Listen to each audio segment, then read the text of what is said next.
In 1974, Suzuki unveiled a motorcycle engine that changed racing. The RG500 was a square 4 two-stroke built in secret, while MV Agusta's smooth 4-stroke still ruled the sport. Suzuki's engineers wanted something lighter and more powerful, so they created an engine with 2 crankshafts and rotary valves. The result was a 500cc machine that shocked the paddock with its speed and razor-sharp handling. This wasn't a stunt or a rumor. The RG500 began winning and forced every major team to rethink what a Grand Prix bike should be. And that's just the start. Because the real story of how Suzuki built this hidden weapon is even more surprising. In 1973, Grand Prix racing belonged to the past. MV Agusta had dominated the 500cc class for 13 straight years with its elegant 4-stroke machines. Legends like Mike Hailwood and Giacomo Agostini rode those bikes to victory after victory. These motorcycles were like racing royalty. They were smooth, refined, and utterly dominant. They represented everything proper about motorcycle racing: reliable engineering, predictable power, and the kind of consistency that wins championships. Then Suzuki made a shocking decision. They were going to challenge MV Agusta's empire with a 2-stroke engine. In 1973, that seemed crazy. 2 strokes belonged on small 125cc and 250cc bikes. They were fast but fragile. Nobody built 500cc 2-strokes because everyone knew they were impossible to control. But at Suzuki headquarters, 4 engineers didn't care what everyone else thought. Makoto Big Mac Suzuki and Makoto Hase worked on the engine. 2 more engineers handled the chassis. That was it. 4 people against the entire racing establishment. Their plan was simple but bold: take their small race engines and make them much bigger. They had already tested square 4 designs on 125cc and 250cc machines. The square 4 layout puts 4 cylinders in a perfect square pattern. It had shown promise, so they decided to scale it up to 500cc and see what would happen. What happened changed everything. Inside Suzuki's racing department, the RG500 project was about more than building a faster motorcycle. It was about survival in a world where Honda dominated street bikes and MV Agusta owned the racetracks. The mission was clear: create a 500cc Grand Prix bike that could beat the established Italian manufacturers, but making it happen required solving problems no one had tackled before. The square 4 design was chosen for practical reasons. Unlike a normal inline-4 engine where all cylinders line up in a row, the square 4 stacks them in a compact 2x2 pattern. Think of 4 people standing in a line versus 4 people standing in a square. Same number of people, completely different shape. This compact design offered huge advantages. The shorter engine allowed better weight balance. The square layout provided more room for air and fuel to flow in. More air and fuel meant more power. But there were problems. Big problems. 2-stroke engines work differently than 4-strokes. A 4-stroke has separate steps for sucking in fuel, squashing it, burning it, and pushing out exhaust. A 2-stroke does all of that in just 2 piston movements. The result is more power per size, but also more complexity, more heat, and way more chances for things to go wrong. The target was ambitious: over 100 horsepower from 748cc. In 1974, that was Formula 1 level power from an engine lighter than most car parts. Early testing showed an engine that didn't just make power, it unleashed violence. The power didn't come on gradually like a 4-stroke. Instead, it was like a switch. Nothing, then everything. Test riders said the power surges were so violent they thought the engine was exploding. The front wheel would lift without warning. Staying alive became more important than going fast. But Suzuki's engineers weren't scared. They were building something that had never existed before. They knew there would be problems to solve. What came out of Suzuki's workshop in 1974 wasn't just a motorcycle. It was a complete rejection of everything the racing world believed about engine design. The heart of this machine was 748 cubic centimeters of square 4 fury. 4 cylinders arranged in perfect balance, each one capable of producing incredible power when tuned right. The original RG500, called the XR14 internally, used specific measurements carefully calculated to make peak power between 8,000 and 10,500 RPM. That was a narrow window where the engine came alive. Below 8,000 RPM, the RG500 felt almost boring. The power was there but controlled, almost disappointing for anyone expecting instant thrills. But twist the throttle past 8,000 RPM and physics took over. The power didn't build up slowly, it hit like lightning. Instant, violent, and absolutely unforgiving. In just 500 RPM, the engine transformed from a well-behaved motorcycle into something like a controlled explosion. This wasn't a mistake. It was the price of 2-stroke physics. The narrow power range was what you paid for incredible peak performance. At full power, the RG500 made 110 horsepower. Most sports cars of the day struggled to make twice that while weighing 10 times more. The RG500 packed serious car-level performance into a package weighing just 238 pounds. The frame had to be revolutionary to handle this kind of violence. Suzuki learned from their terrible XR11, a 750cc triple that had terrorized American tracks by destroying tires, breaking chains, and overwhelming suspension. For the RG500, they built a frame capable of handling forces no motorcycle engine had ever created. But containing those forces and making them rideable were completely different challenges. The RG500's reputation needs some truth-telling. The bike wasn't evil by nature. It was brutally honest about what happened when riders made mistakes. Think of it like a Formula 1 race car. In skilled hands, it's capable of amazing performance. In the hands of someone who treats it like a street bike, it becomes a very expensive hospital visit. Understanding the RG500 meant accepting you weren't just riding a motorcycle. You were partnering with a machine that had very specific rules. Experienced GP riders developed special techniques for managing the RG500's personality. They kept fingers ready over the clutch lever at all times, prepared to disconnect the rear wheel if the engine seized. They developed superhuman hearing, listening for the tiny sound that meant catastrophic failure was coming. The difference between walking away and life-changing injury often came down to reaction time measured in split seconds. But for riders who learned these techniques, the RG500 offered experiences no other motorcycle could match. The narrow power band became a precision tool. The violent power delivery became predictable, even manageable. Part of the RG500's legend came down to how it attacked your senses. This wasn't just transportation, it was an experience that followed you home and stayed in your memory. The sound alone set the RG500 apart from everything else on the track. 4 cylinders of 2-stroke fury created a noise unlike anything before or since. It didn't rumble like a Harley or purr like a Ferrari, it screamed. The exhaust note was a banshee wail you could hear from miles away. Track officials could identify an RG500 by sound alone, even when hidden behind other bikes. Then there was the smoke. 2-stroke engines burn oil by design, mixing it directly with gasoline. Every combustion cycle produced clouds of blue-white smoke trailing behind like a fighter jet. The smell soaked into everything: leathers, helmets, equipment, even spectators' clothes. It was the scent of speed that anyone who experienced it never forgot. But the feeling of riding truly separated the RG500 from normal motorcycles. Below the power band, the bike felt almost ordinary. Riders could cruise through corners, manage traffic, even talk to mechanics. The engine made decent power without drama. Then the tach swept past 8,000 RPM and reality changed. The transformation was so sudden and violent that new riders often thought something broke. The bike lunged forward like it got rear-ended by an invisible truck. The front wheel lifted. The handlebars tried to rip themselves from your grip.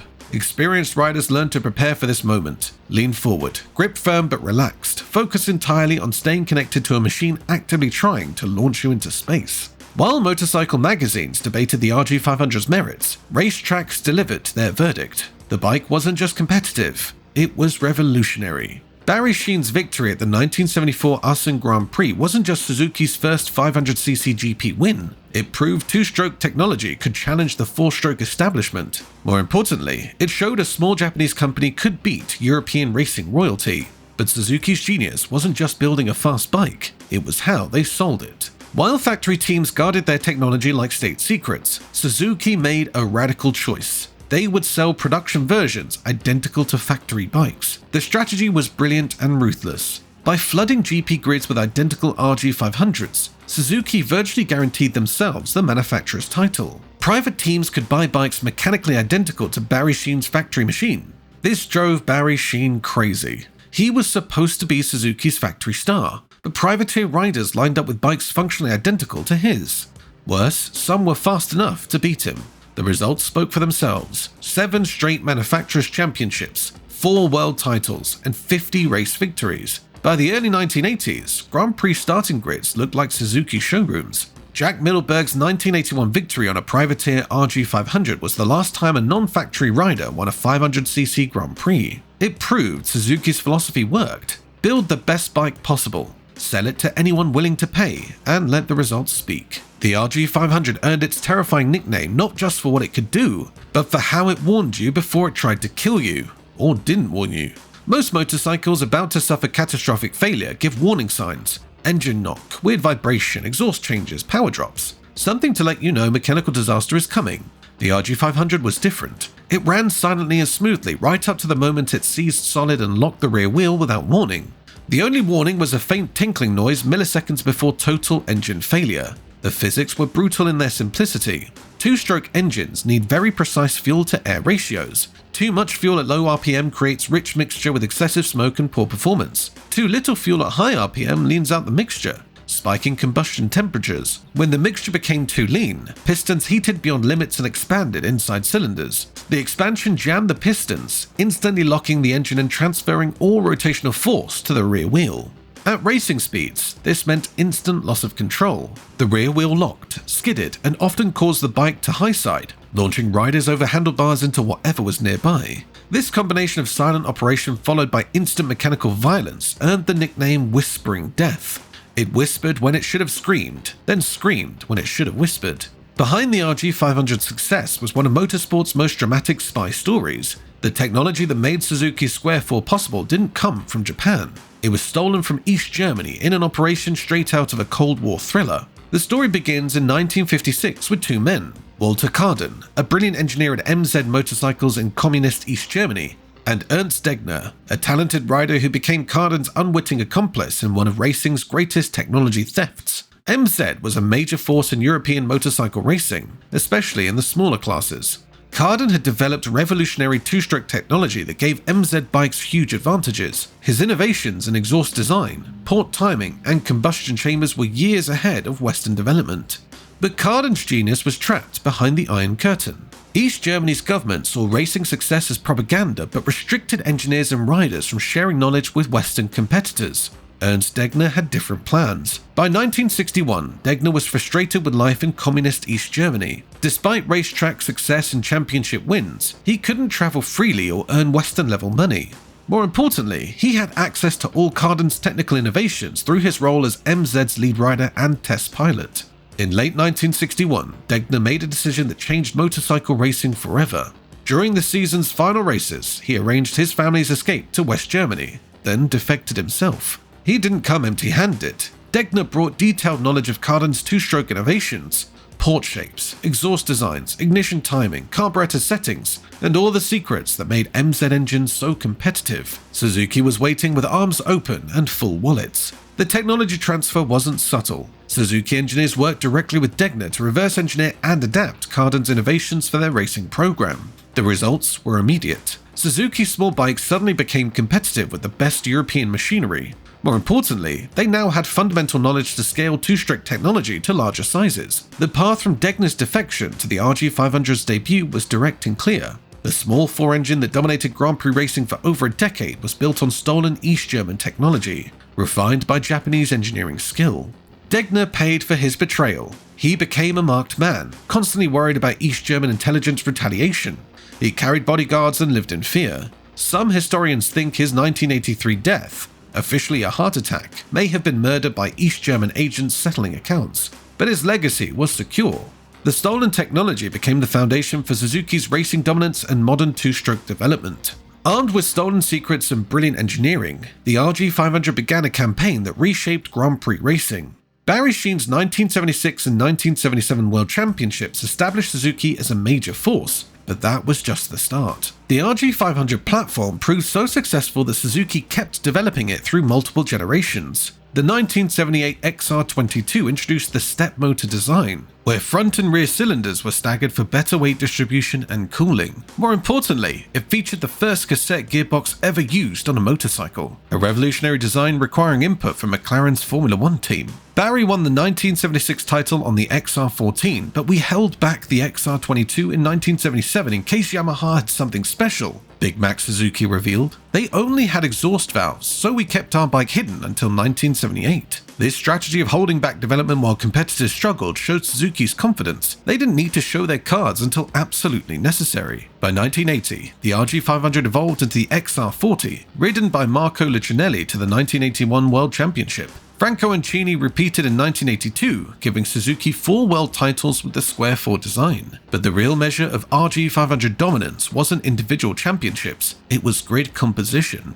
By the early 1980s, starting grids were packed with RG500s in various forms. Factory teams, privateers, and independents all relied on Suzuki's Square 4 engine. The manufacturer's championship numbers tell the story. 7 straight titles from 1976 to 1982. No other motorcycle in Grand Prix history achieved that level of sustained dominance. More remarkably, this success came from a design essentially frozen in 1974. While competitors scrambled to develop new technology, Suzuki simply refined their existing Square 4 platform. The basic engine architecture that won in 1976 was still competitive in 1982. Despite its success, the RG500 Square 4 design had built-in limitations that eventually caused its downfall. The very compactness that made it revolutionary also created unsolvable problems. The problem was basic physics. The square cylinder arrangement meant intake ports were crammed together in the engine center. There was no room to make them bigger, limiting how much fuel and air could flow into combustion chambers. More fuel and air equals more power. When intake ports can't grow, power potential hits a ceiling.